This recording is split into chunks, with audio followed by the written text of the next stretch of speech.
ہمیشہ کام آنے والے مفید ٹوٹکے۔ چائے پینے سے جوڑوں کے درد میں اضافہ ہوتا ہے۔ سرسوں کا ساگ کھانے سے کینسر سے بچا جا سکتا ہے۔ ملتانی مٹی بالوں کے لیے کسی ایئر کنڈیشنر سے کم نہیں ہوتی۔ صبح نہار پانی میں پودینہ ڈال کر پینے سے چہرے پر کبھی بھی چھائیاں دانے نہیں نکلتے۔ اگر برتن دھونے کی وجہ سے آپ کے ہاتھ پھٹ جائیں، خراب ہو گئے ہوں تو ٹوتھ پیسٹ لگا کر رات بھر چھوڑ دیں، صبح اٹھ کر دھو لیں، ہاتھ نرم ہو جائیں گے۔ اگر صبح ٹوتھ برش کرتے وقت ہاتھوں کے ناخنوں پر بھی ٹوتھ پیسٹ لگا لیا جائے تو ناخن درست اور طاقتور رہتے ہیں۔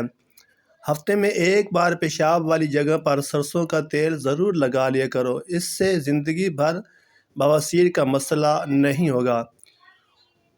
ابلے انڈے کی پہچان کا طریقہ۔ اگر آپ نے یہ دیکھنا ہو کہ انڈا ٹھیک طرح ابلا ہے یا نہیں تو انڈے کو پانی میں سے نکال کر گھمائیں۔ اگر لٹو کی طرح گھوم جائے تو سمجھ لیں کہ انڈا ابل گیا ہے، اگر لڑکھڑا کر گر جائے تو سمجھ لیں کہ کچا ہے۔ گڑ اور بھنا ہوا ادرک نیم گرم پانی کے ساتھ لینے سے دائمی زکام اور درد سے افاقہ ملتا ہے۔